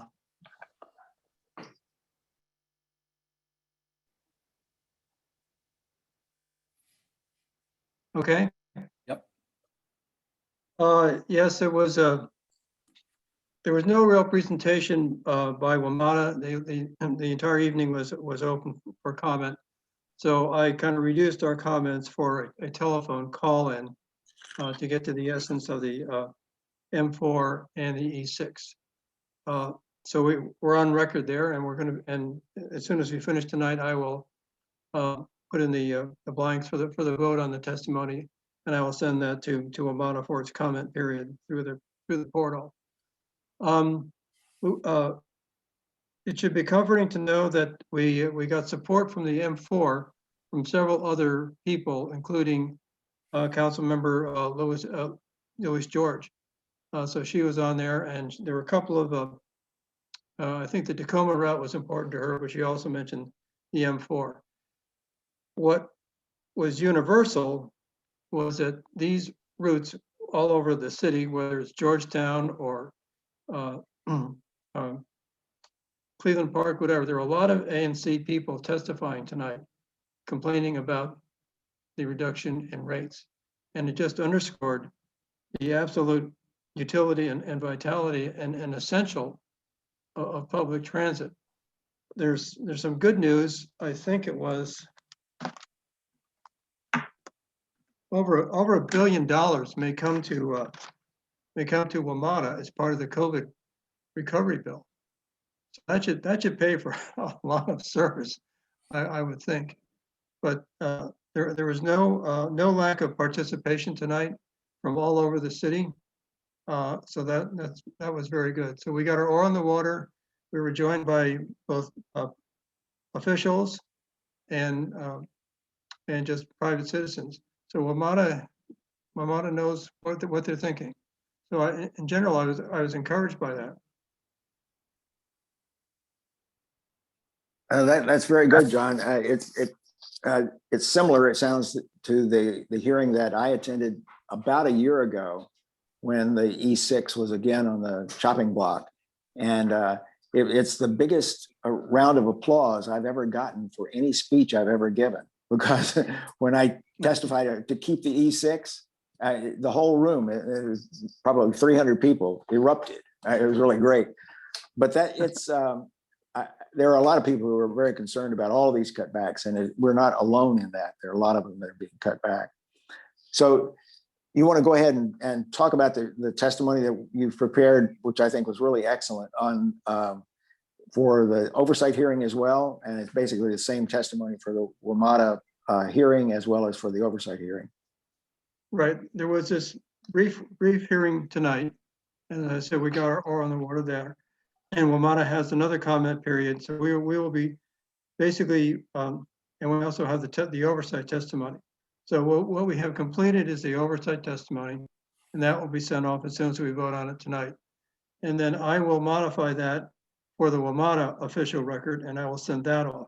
So our testimony will be sent to both of these, the city council and to the agency. As you all saw, the last version you saw was Connie's. I included everybody's comments in the final version. And so maybe I should just circulate that for the record, just so we have it clear for everybody. And you might just generally describe the testimony, John, so that everyone who's listening who hasn't seen it will know approximately what you're saying, okay, what you're going to testify to. We start off with a little bit of an overview about WMATA's overall philosophy of cutting high density routes I'm cutting low density routes and emphasizing high density routes, which to some degree is counterproductive to the entire notion of a transit system. So we point that out. We don't think that WMATA can shrink itself to prosperity. And hopefully this philosophy is not a long-term philosophy, but otherwise it would be an unproductive enterprise. We also point out on a larger issue basis that we are undergoing our small area plan, which depends upon a robust transit service. So, and that was reinforced by the Office of Planning in its April of 2019 report.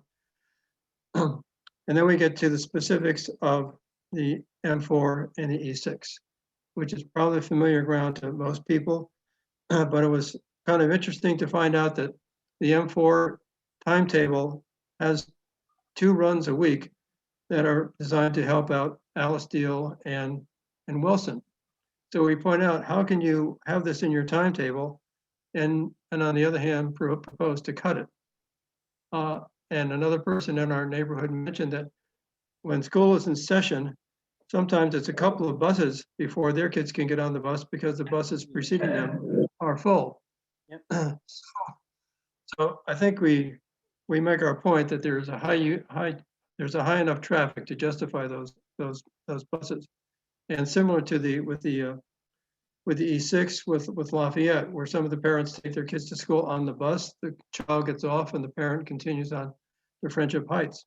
And the principal of Lafayette has made a comment that they would be, really, they would really suffer from lack of the E6 bus. So, and as well as, of course, our people here at Knollwood and senior citizens, which is, it's a lifeline, not just for the residents here, it's a lifeline for the medical staff who need that bus. And the M4, by the other hand, services Ingleside for their medical staff. So these are 2 crucial bus lines. And I think we made the point over and over again, unfortunately, at how crucial they are. I was encouraged when I was talking to Ann Chisholm and another person earlier on for one of their hearings, that they obviously could not speak to the philosophy of the substance, but they were quite encouraging in their outreach role that, okay, we're here, let us hear from you. And we've made a point of letting them know. So I think they are receptive, at least in that part of the operation, to making sure that the public is informed and that the public has a forum to present their views. Honey, did you have your hand up? No? Okay. All right. John, I thought that your testimony was really outstanding and it was very, very good. Thank you for going to the WMATA hearing today, even if you had to miss a little bit of the ANC meeting. There's a little bit of a glitch there. I got in I dialed in and it came my turn and nothing happened. So I had to dial in again and it came my turn. Finally, it did happen. I only lost about 7 spots. Okay. You want to make a motion for us to adopt the testimony? Yes, I move that we adopt the testimony regarding the WMATA's oversight hearing on the budget and on the service plan. Is there a second? All those in favor? 7-0. Okay, thank you, John. Okay, Michael, you want to talk about DCPS and the Department of Aging and Community Living testimonies? Well, the Department of Aging testimony is one that we've missed the deadline on, and but the testimony will be submitted as part of the oversight budget process. So the testimony will be incorporated into that later round of testimony later in the year. The points we made in the testimony principally were the need for expanded resources for our seniors west of the park. We again reiterated what we said last year, which was that there is no brick and mortar senior center in our ward, this part of Ward 4 and all of Ward 3, and that it's time that be created. We complimented the work that Iona and around DC have been doing to help seniors in the pandemic understand resources and have a mechanism for them to communicate with one another. They have received grants from the city in the past, and in my conversations with Iona and I asking them what they could use, of course, they said what everyone always says, which is more grant money. And so we asked for that. So the two principal points we made were the need for a brick and mortar service center in DC and expanded virtual services for seniors.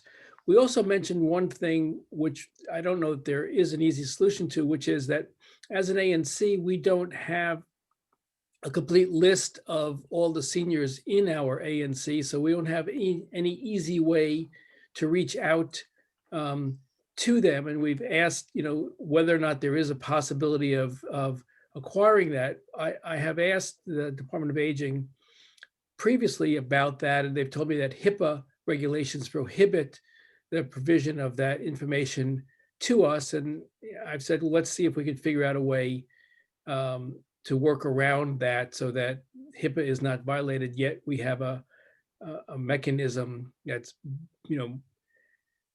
better, I suppose, not to criticize it, but better than the listservs, because not everybody participates in the listservs.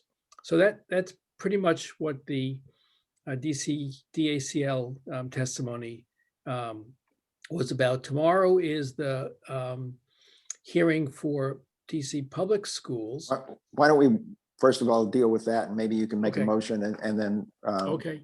or if there are any questions, first of all, anybody have any questions about the Department of Aging testimony? Okay, Michael, you want to make the motion? That the testimony be adopted. Is there a second? All those in favor?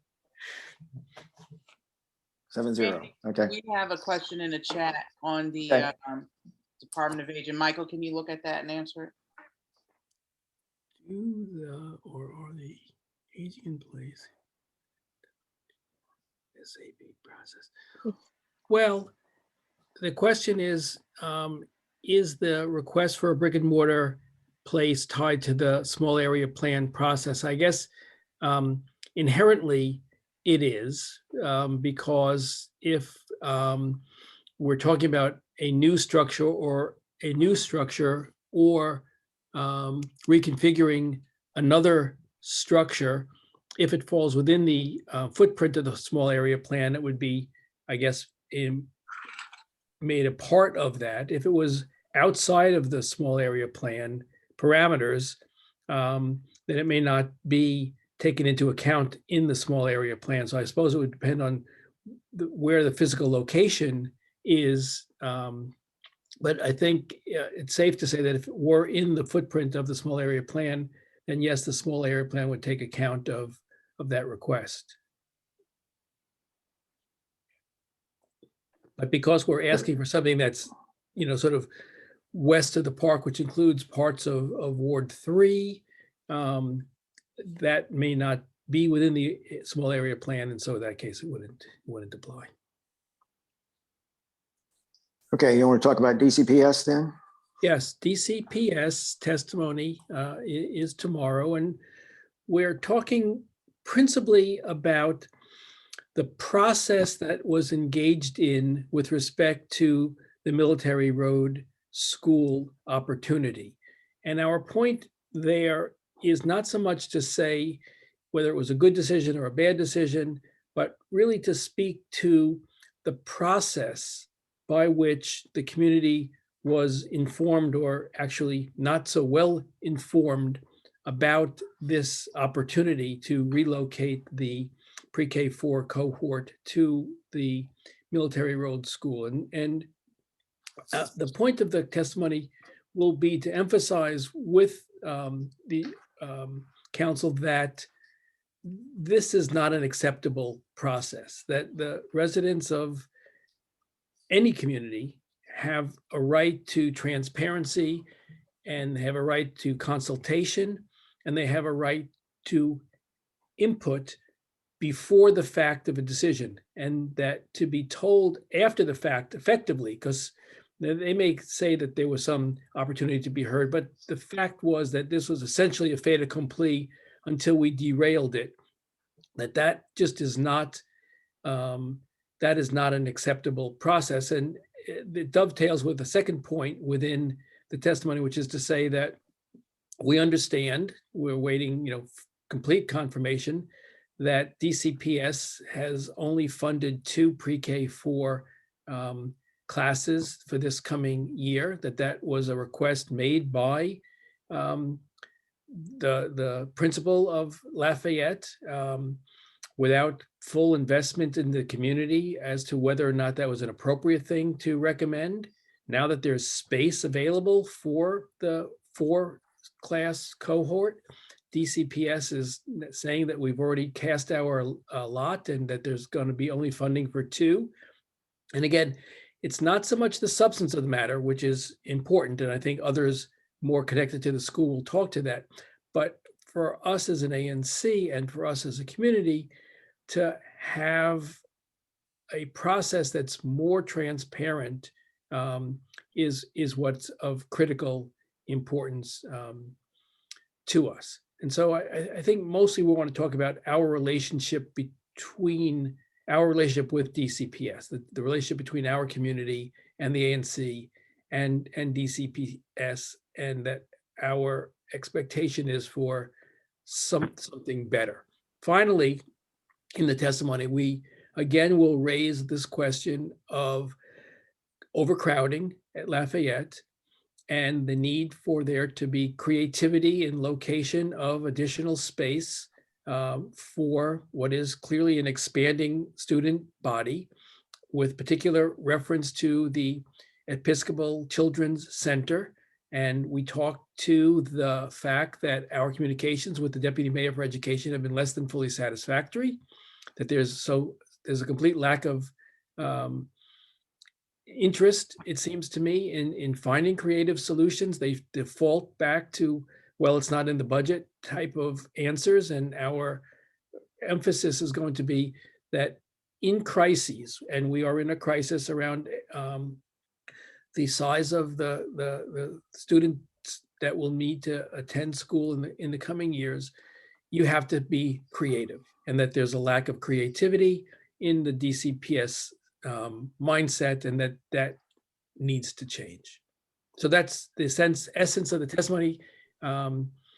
It's more than I'll have 5 minutes to say, but it's in written form, and I can move that the written testimony be accepted, and that we continue as a community to keep up the good fight, because we made some, I think, success. We had some success with respect to the military road school. That was the right decision, but that was only step 1. Now we're at to step 2, which is solving the problem beyond what the military road school provides as an opportunity for some of our students.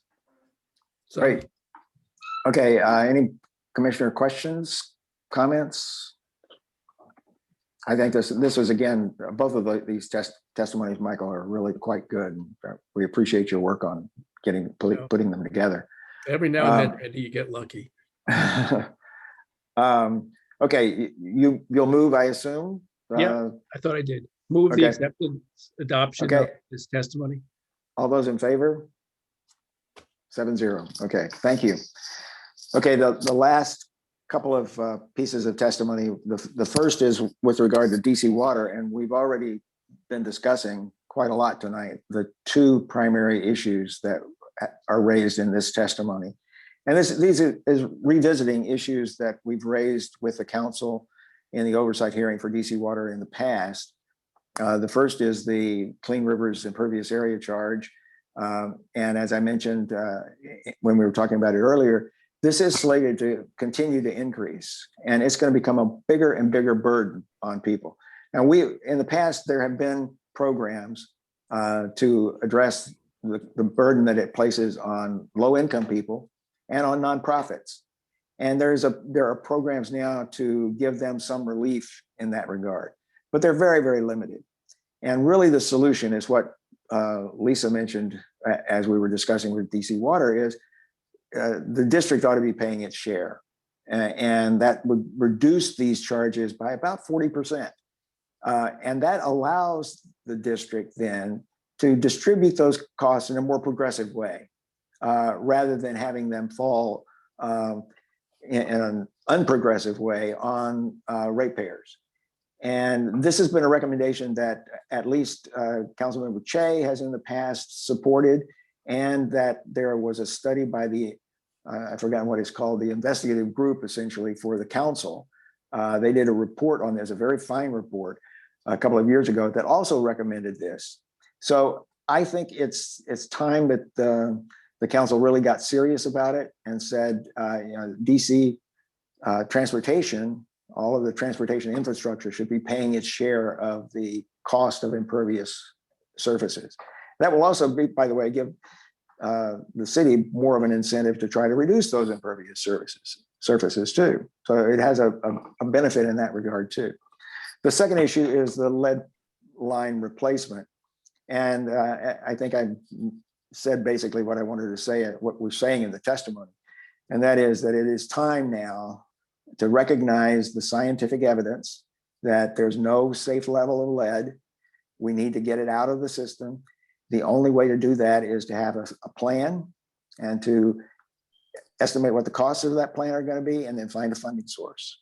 And that needs to be done. And there needs to be I think the council should say that there has to be a firm binding commitment to do that within 10 years. This is the kind of thing that's being done in other cities. Lots of other cities have taken on this work to replace all of their lead lines, and they are successfully working on that. DC Water needs to do the same thing. The district needs to do the same thing. And it's regardless really of who's to blame in the past. And blame can be spread certainly to DC Water, but also to the district as well. The district was not innocent in all of that. So we need to step up and fix that. It's just beyond time to fix it. So I would move that we adopt that testimony for the Committee on Transportation and the Environment. There's a second. All those in favor? 7-0. Okay. Can I just ask one question, Randy? Certainly, Michael. Are schools and religious locations, are they paying for, are there exemptions for places of worship and education? The impervious area charge? Yeah. There is not an exemption. It is a reduction in the amount that they pay. And it requires them to make an application and then to satisfy some requirements to do that. And it's not all nonprofits either. Schools, for instance, are not exempt. I tried to get it for St. John's and for Blessed Sacrament, and they are not included in that. Ingleside and Knollwood, however, are, because they are both nonprofits and they had pretty substantial bills, very substantial bills. Cemeteries are another nonprofit that is, at least the nonprofit cemeteries. They had a lot of impervious area and they were facing really, really high charges. And so they have a reduction in the amount that they pay. And the number of organizations that have taken advantage of that has been increasing. But that's a program that is funded by the district and administered by DOEE. But it is not comprehensive by any means. I don't think, I think churches are included because I know Temple Sinai got an exemption. But I'm not sure what others have. I was just the other week walking around Georgetown, the university, and when I was a student in the late 1960s, there was grass everywhere. Now it's complete concrete. Yeah. There's like two patches of grass. So I think the universities are not exempt. They're not exempt. They're not exempt. Right. Okay. They are not exempt. Because their footprint there is big and right. their surfaces are impervious. Yeah, they pay the impervious area charge. Okay, thank you. Okay, the next testimony is DCRA, and this focuses entirely on a problem that's in my single member district, and that's the house at 29th and Military Road that has been abandoned by a developer who bought the house from a woman who had lived in it for 70-something years. She was in her, I think she was 103 when she died. He bought the house then from the heirs and gutted it, and then has done nothing for 2 years. And it's been sitting there deteriorating, really. I mean, as Chris pointed out, DCRA has probably done a sufficient job to prevent water leakage in it, but it's still in abominable condition. And I've been working with both the owner developer, who has become completely incalcitrant about it, and with DCRA, which now says that it has reached a position where it's imposed fines, has liens on the property, increased their tax rate because it's a vacant property. They've done everything they say they can do, and still nothing happens. So our challenge to the council is that either you have to find a way for DCRA to acquire this property and sell it to a reputable developer, or the statute needs to be changed so that the district can do that.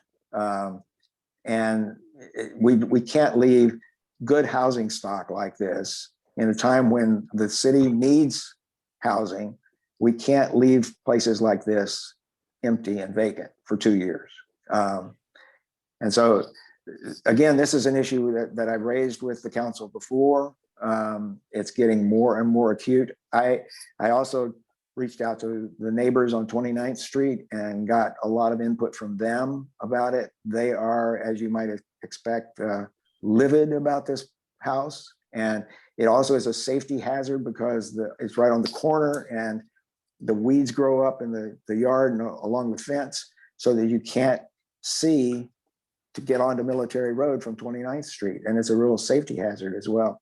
So they've taken to just going and cutting the trees down or the branches down there themselves, so that you can see around that corner. So Lisa? Randy, has anyone pursued a nuisance property abatement? I don't believe so, but we've explored that with DCRA as to whether that could be done. And they have not, they said that they really couldn't do anything in that regard. I don't know whether I don't know whether we can do something like that, but the problem is that the developer is probably judgment proof.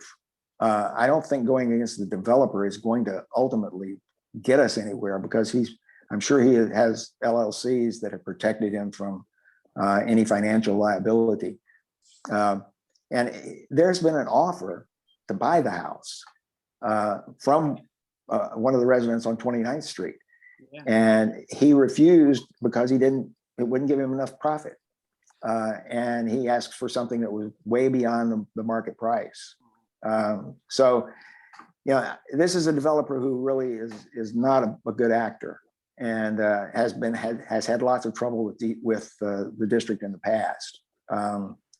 So the council, I think, needs to really come down hard on this. And I'm going to talk to Janice Lewis George about seeing if I can get her really interested in it, because this is in her ward and an issue that I'm sure exists elsewhere. I'm sure this is not the only instance in the district. Yeah. Connie is next, and then John. So, so Randy, I think this is also an issue of transparency. Do we know if the district has like a database of bad developers in that sense, like developers who don't come through? Because when people sell their property, maybe there's a way that they can go do a search, and then they can say, this developer is not going to take care of this home that my mother has lived in until she was 103, and is not going to do what they claim they are. So that's one question. And the second thing I want to say is that I am putting together a spreadsheet with the help of Alex Krefitz from Chevy Chase Main Street program, who's looking at any property in our area that might be abandoned. And the idea is perhaps to be able to look at these properties that are sitting there not being used. Can we turn them into affordable housing and so forth? But first, just to get a sense of our own neighborhood. So I walked my district and I wrote down all the buildings that looked maybe not lived in or abandoned or something. And I'm going to go search in the zoning, I guess, in the database to see who owns it, but then just to collect that information. So if any other commissioners, if you know of any, I think that we should all just have this shared kind of document that we can work on and just note these issues because it looks bad for our neighborhood and we don't want that. And buildings that are already built cost less than building new. So if we can make use of these buildings, it would be best. John? Oh, well, Lisa mentioned the public nuisance, and you mentioned the traffic safety issue there. Is there also like an attractive hazard component there? You know, kids attractive and getting in there and getting hurt that we could move on? Yeah, Well, other agencies besides they could get into that, like public health or even the police department?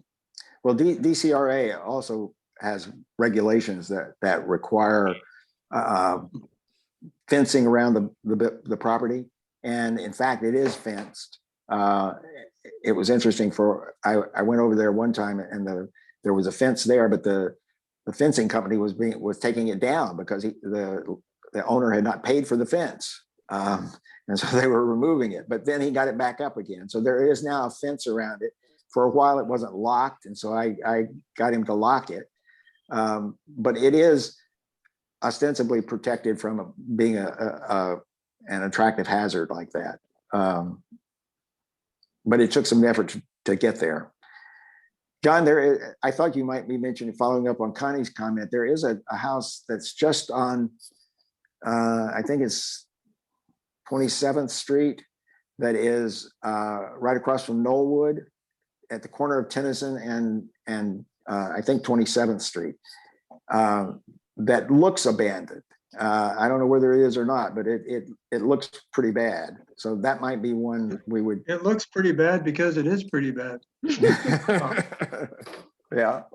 But there are some, I think on our walks, we spotted some people going in and out, but I could check on that. It's right across the street from us here at Knollwood. Yeah, and I know it's been like that for a long time too. This is not anything new. It's been that way for 5 or 6 years probably.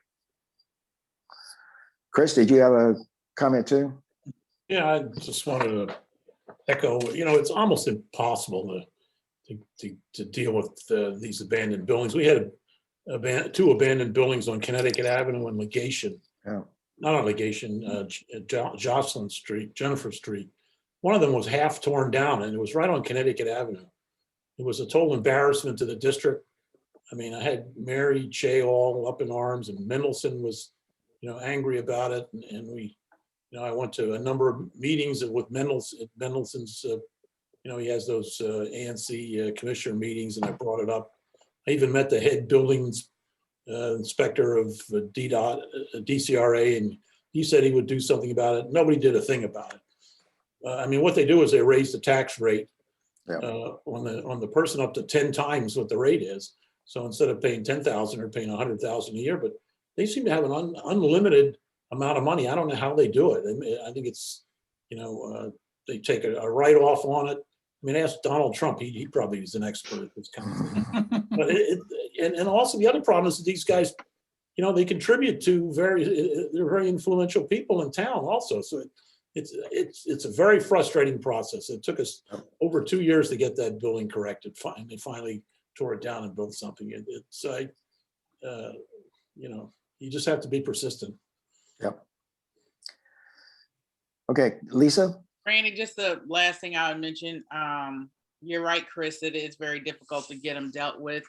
I guess we're lucky in the fact because most of the nuisance properties that I've seen and dealt with in the district also have accompanying drug problems. So I would just, I think our testimony is the right way to go, but I would also caution the community to keep an eye out on it for any type of illegal activity that might be occurring on the property.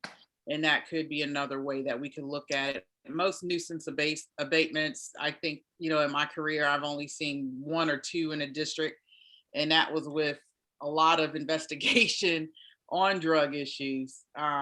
It's unfortunate, but we definitely have this issue all across the city. So something We had a flasher on Connecticut Avenue. He got up, he was on the 2nd floor and exposed himself to some kids. I mean, it's just, and they still didn't do anything about it. Yeah, it's tough. Okay, I would move that we adopt the testimony for DCRA. Second, all those in favor? I can't see Michael's hand, but I assume Michael's hand's up. Yes, his hand's up. Okay. Thank you. All right. The next order of business is commission business. The minutes for our February 22nd meeting. Lisa has circulated those to the commissioners. Any modifications or changes anyone has? I think we've already included those. Any motion to adopt it, Lisa? Yep, I move that we adopt the minutes as amended for February 22nd, 2021. A second. All those in favor? 7-0. Okay. The only check for the month is I finally pulled together all of the Zoom invoices for November, December, January, and February. I just have not gotten them together, and the total is $466.32 for our Zoom over those 4 months. And I would move that we approve those checks. Or John, you want to, as treasurer, you should be moving the. I move that we approve those checks.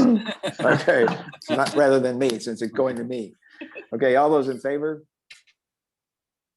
7-0. Okay. Possible items from March 22nd. We're still, we may get to the discussion of the surveillance and transparency and accountability by then, maybe. We're ready. I'm still hoping that we're going to get a presentation from a deputy mayor or department head about the budget. And then the other thing is we'll decide what we're going to do about the task force recommendations. I really do apologize for not having that, not being able to do that tonight. I mean, that's really unfortunate, but we certainly had plenty to fill the time. Peter? I actually hope we talk about this before, but the other thing I think we need to talk about is the small area plan process. I will try to put together some suggestions in regard to that, but I hope that we take a pause and through the community advisory committee, through our own efforts, have some conversation with Erkin about another way to do this. And maybe we can wait to the 22nd. I guess my instinct is that we need an administrative meeting, but I know that we've had a hell of a lot of meetings. So yeah. But anyways, if we don't have an administrative meeting, I think that's going to have to be on the agenda. Okay, I agree. Chris? Yeah, on the task force of racism, we have to vote on the original proposal. We can't be modifying in 3 hours before the meeting, and that's, that was crazy. Everybody. Yes. I mean, the only way we can change the proposal is we have to vote on changing the proposal. Right. So we have to start with the original. Right. No, I couldn't agree more.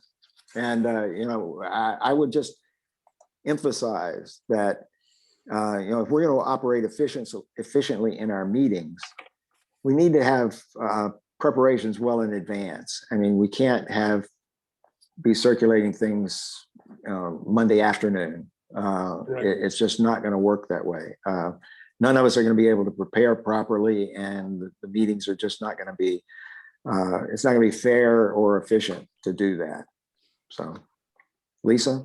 Yeah, I just want to comment. I know I said this in email communication, but I can't stress that enough. And I took this role on as a full-time manager, law enforcement in the federal government.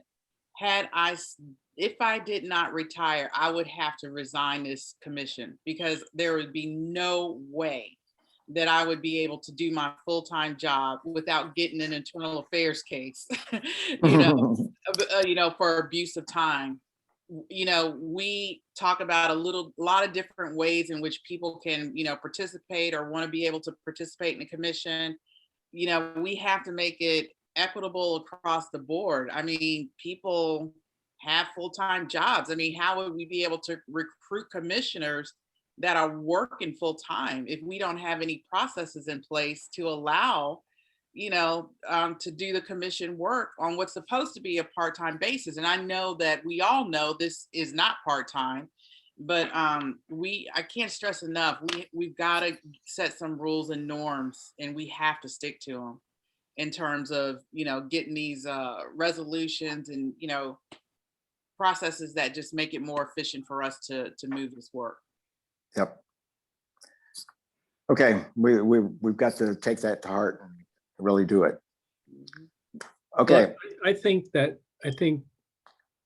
sorry to add more work, but I think we should have an administrative meeting to discuss the how we want to move forward with the task force recommendations. It seemed to me that what we got today from Michael late in the day could have been interpreted as sort of interpretive gloss or friendly amendments. I think it could have been doable if we had had enough time in advance to sort it through.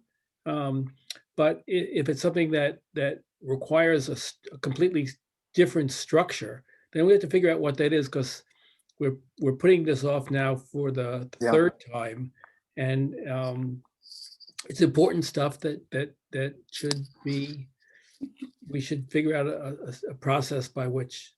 Can I just say that we do need to get stuff in on time, and we do need to have a better process. But in all fairness to everybody involved with this, including Michael Gibbons, of all the 3 work group reports, the education mental health was always the softest. And I think actually talking to people on the work group, it sounded like they intended it that way. So early on in this process, I was trying to, Lisa and I went back and forth about sort of what would constitute a resolution, draft resolution, and it was difficult to tell what was sort of kind of cosmically the goal and what they were actually proposing. So this was always going to be a problem when we got to that work group, which, I mean,